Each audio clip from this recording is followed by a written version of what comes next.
नमस्कार बच्चों। आज हम हिंदी मात्राओं के बारे में जानेंगे। Hello kids, today we will learn Hindi matras. Hindi matras are also known as vowel signs. Hindi मात्राओं को हम vowel sign भी कहते हैं।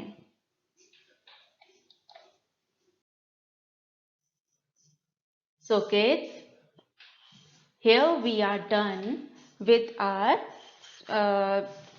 vowel signs. And last,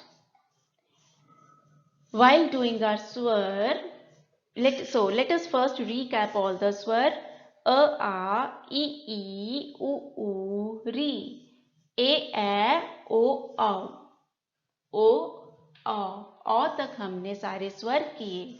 अब इसके आगे दो और वर्ण थे जिनके बारे में मैंने आपको कहा था कि we will do this letter.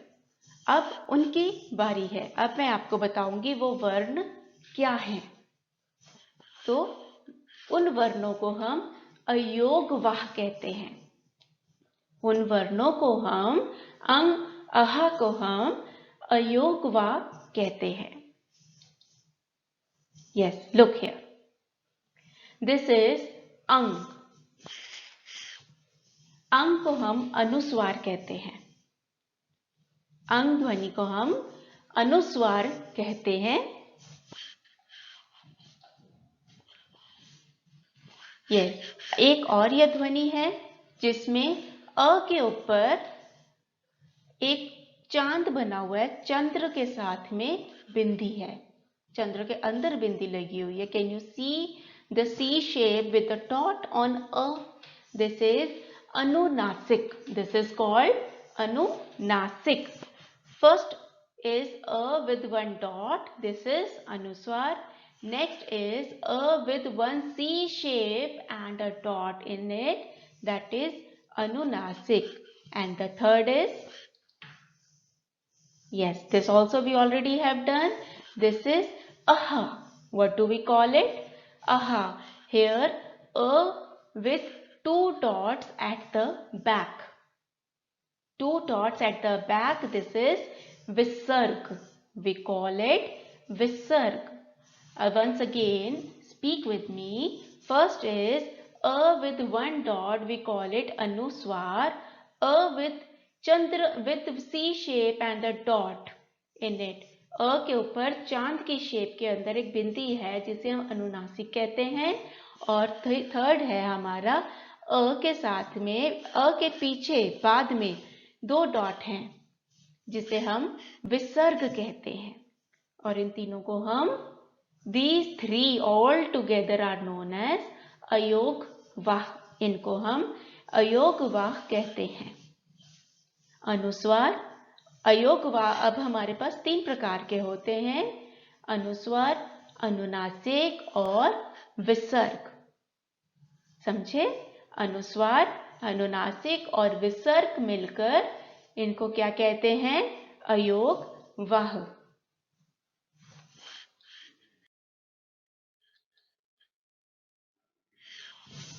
हाँ जी बच्चों, अब ये आया हमारा अनुस्वार और इसका चिन्ह है एक बिंदी। यह बिंदी व्यंजन के ऊपर लगती है। This dot comes on the consonant. अनुस्वार का मतलब है when the sound is coming through our nose. Only from our nose the sound is coming. जो ध्वनि है वो हमारे नाक के रास्ते बाहर आ रही है, उसे हम अनुस्वार कहते हैं। और उसके लिए हम क्या चिन्ह लगाते हैं? यह बिंदी का चिन्ह लगाते हैं जो कि व्यंजन के ऊपर लगाया जाता है। That comes above the consonant. This is the sign of anuswar. And the words are,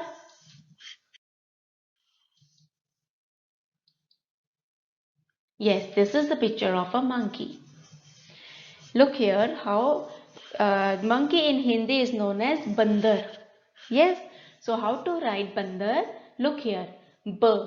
This is a consonant. यह एक व्यंजन है। अब इस व्यंजन के ऊपर मैंने यहाँ पर एक बिंदी लगाई है। which is not touching anything. It is not touching either the line, not touching either the neither it is touching the vyanjan and nor it is touching the line. It is here above this straight line. ये जो व्यंजन की सीधी line है, इसके ऊपर ये बिंदी थोड़ी दूरी पर लगती है. तो इसे हम इस बिंदी को हम अनुस्वार कहते हैं. और ये कैसे बोला जाता है?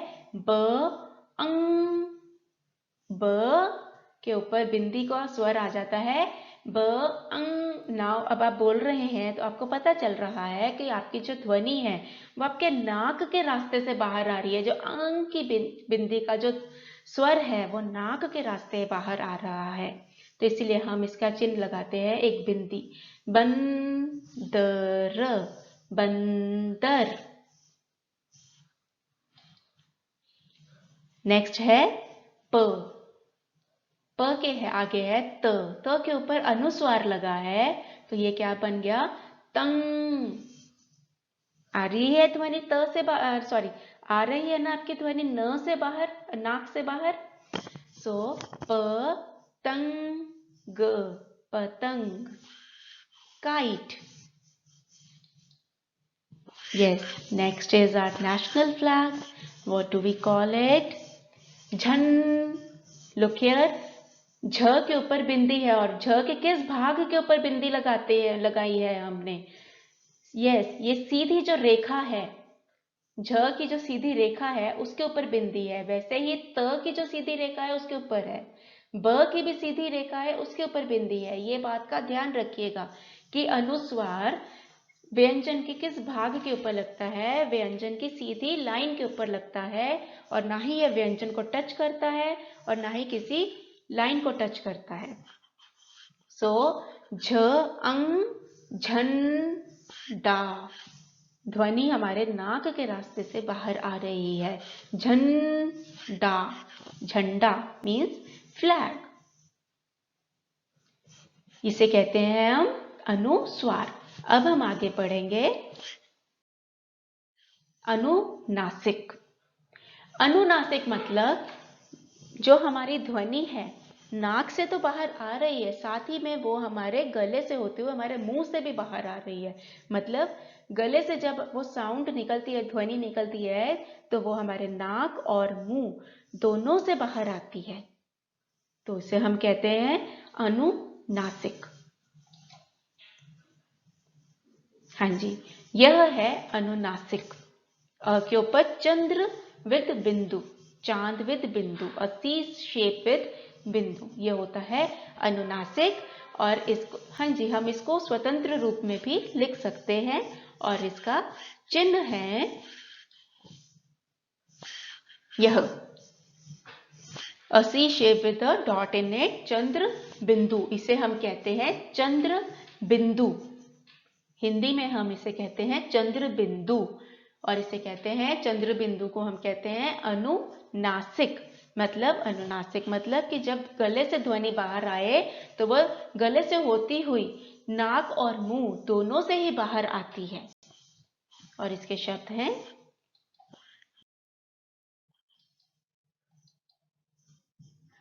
Yes, first picture is of camel. Camel means ऊंट. आप देख सकते हैं बड़ा ऊ लिखा हुआ है मैंने. बड़े ऊ के ऊपर चंद्र बिंदु लगाया है. जो चंद्र बिंदु है वो ऊ के ऊपर आया है, लेकिन ऊ को कहीं पर टच नहीं कर रहा. थोड़ी दूरी पर जो हमारी शिरो रेखा आती है उससे ऊंचाई पर लिखा जाता है. तो ऊ, तो अब हम इसको प्रोनाउंस करेंगे कैसे? ऊ. अब आप जब ऊ बोल रहे हैं तो आपको समझ में आ रहा है कि जो आपकी ध्वनि है, जो अनुनासिक ध्वनि है, वो आपके नाक और मुंह दोनों से बाहर आ रही है. तो वो बाहर आते हुए ऊ के साथ जुड़ रही है. तो वो क्या बन रहा है? ऊंट. ऊंट. अगला है द को आ की मात्रा, दा. अब जो आ की मात्रा आई है, आ की मात्रा के ऊपर हम यह अनुनासिक ध्वनि लिख रहे हैं. तो दांत, दांत.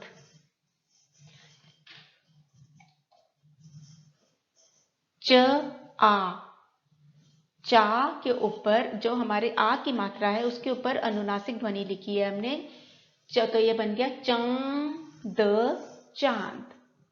बच्चों, अनुनासिक ध्वनि संस्कृत भाषा की ध्वनि है, इसीलिए हम इन्हें हिंदी भाषा में ज्यादा लिखते नहीं हैं। और यह ध्वनि काफी शब्दों जहां पर स्वर का उच्चारण, जहां पर ध्वनि का उच्चारण हमारे नाक और मुंह से होता है, वहां पर हम इसको लिखते हैं। परंतु ये याद रखिए, यह आ की मात्रा पर आता है, ये उन मात्राओं पर आता है जो कि हमारी शिरोरेखा से नीचे नीचे रहती है। जब मात्रा शिरोरेखा के ऊपर चली जाती है, जैसे ए, ओ, औ, यह मात्राएं ऊपर जाती है, हमारी शिरोरेखा यानी जो हिंदी के जो हम लाइन लगाते हैं उससे ऊपर चली जाती है, तो वहां पर हम चंद्र बिंदु का प्रयोग नहीं करते हैं। वहां पर हम चंद्र बिंदु की जगह हम सिर्फ बिंदु का प्रयोग करते हैं, यानी अनुनासिक की जगह हम सिर्फ अनुस्वार का प्रयोग करते हैं। समझे बच्चों? इसीलिए हम अनुनासिक ध्वनि को ज्यादा प्रयोग में नहीं लाते हैं। यह संस्कृत भाषा की ध्वनि है। अब आगे आता है विसर्ग। विसर्ग में अ के आगे हमने 2 बिंदु लगाए हैं। यह अह की साउंड देता है, अह। इसकी जो वॉवल साइन है वो है यह 2 बिंदी। 2 बिंदी ये कहां पर आती है? यह 2 बिंदियां व्यंजन के बाद में लगाई जाती हैं। These 2 signs comes after consonants. Okay? And the words are,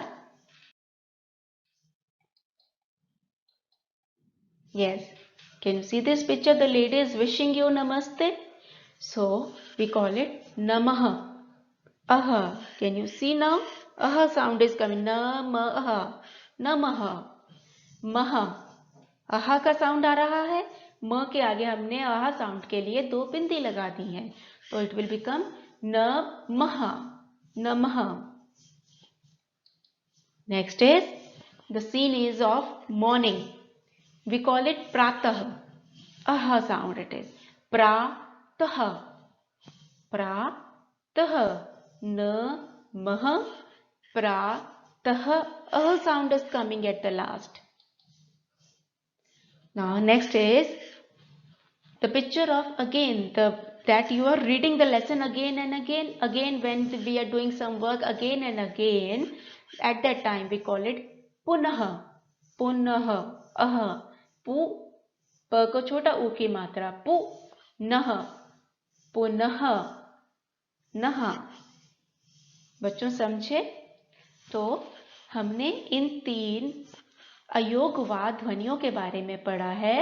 अयोगवाद ध्वनियां है अनुस्वार, अनुनासिक और यह है विसर्ग। अनुस्वार के लिए हम एक बिंदी लगाते हैं।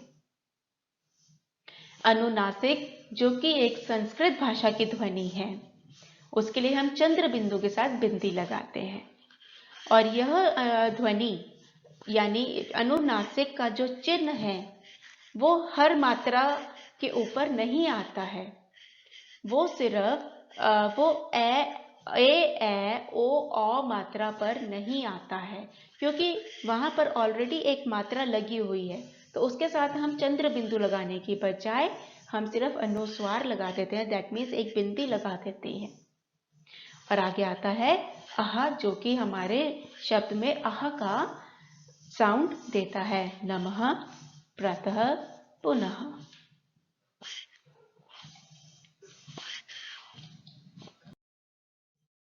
धन्यवाद बच्चों, आशा करती हूँ आपको यह सब मात्राएं समझ में आई होंगी। Thanks a lot, thank you all.